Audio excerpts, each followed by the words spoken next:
اب جو ہے خواتین کے حوالے سے میں خصوصی بات رکھوں گا. خواتین حضرات خواتین جو ہے بالخصوص اس طرف متوجہ ہو جائے. قرآن مجید میں اللہ رب العالمین نے ارشاد فرمایا فالصالحات قانتات حافظات للغیب بما حفظ اللہ. اللہ فرما رہا ہے نیک بخت عورتیں تابعدار ہوتی ہیں اپنے شوہروں کی، تابعدار ہوتی ہیں اللہ کی، مردوں کی غیر موجودگی میں اللہ کی مدد سے ان کے حقوق کی حفاظت کرتی ہے. یہ قرآن میں اللہ رب العالمین نے عورتوں کی صفت بیان کی ہے.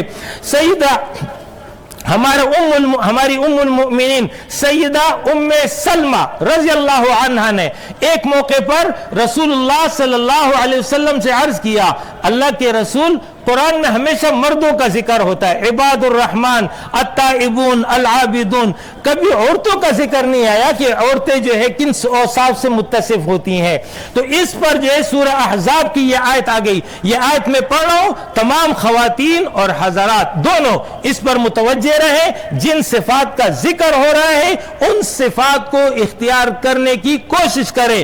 اللہ فرما رہا ہے ان المسلمین والمسلمات، مسلمان مرد اور عورت، والمؤمنین والمؤمنات، مومن مرد اور مومن عورتیں، والصادقین والصادقات، سچے مرد اور سچی عورتیں. یعنی اپنی گفتگو میں آپ کو سچ بولنا ہے، آپ کا کردار سچا ہونا ہے. والصابرین والصابرات، صبر کرنے والے، جزع و فضع نہیں، اللہ سے گلے شکوے نہیں، مرد اور عورت کی صفت ہو. والخاشعین والخاشعات، اللہ کے سامنے عاجزی کرنے والے مرد اور عورتیں. فرمایا والمتصدقین والمتصدقات، اللہ کے رضا کے لیے صدقہ دینے والے مرد اور صدقہ دینے والی خواتین. والصائمین والصائمات، روزہ دار مرد اور روزہ دار عورتیں. والحافظین فروجہم والحافظات، اور اپنے شرمگاہوں کی حفاظت کرنے والے مرد اور عورت. والذاکرین اللہ کثیرا والذاکرات، اور کثرت سے اللہ کو یاد کرنے والے مرد اور عورتیں.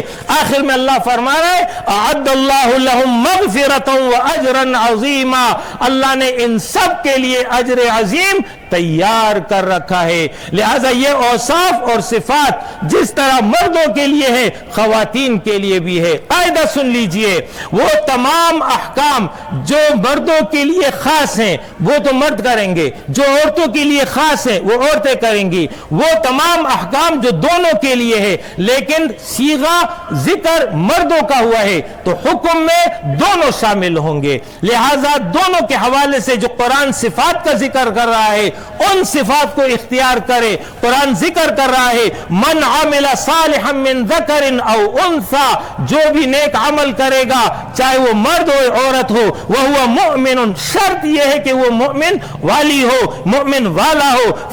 فلنحینہ حیاتا طیبہ، ہم ان کو پاکیزہ زندگی جنت کی صورت میں ادا کریں گے.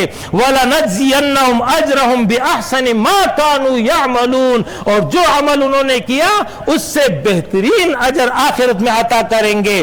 لہذا اس مسئلے کو سمجھ لیجئے کہ جس طرح نیکی مردوں کے لیے ضروری ہے نیکی خواتین کے لیے بھی ضروری ہے. فرمایا کہ جب عورت 5 وقت نماز پڑھے، ماہ رمضان کے روزے رکھے، اپنی عزت کی حفاظت کرے اور اپنے شوہر کی اطاعت کرے، جنت کے 8 دروازے اس کے لیے کھول دیے جائیں گے، جس دروازے سے چاہے داخل ہو جائے. فرمایا وہ خاتون جو اس حال میں دنیا سے رخصت ہوئی کہ اس کا شوہر اس سے راضی رہا وہ جنت میں جائے گی.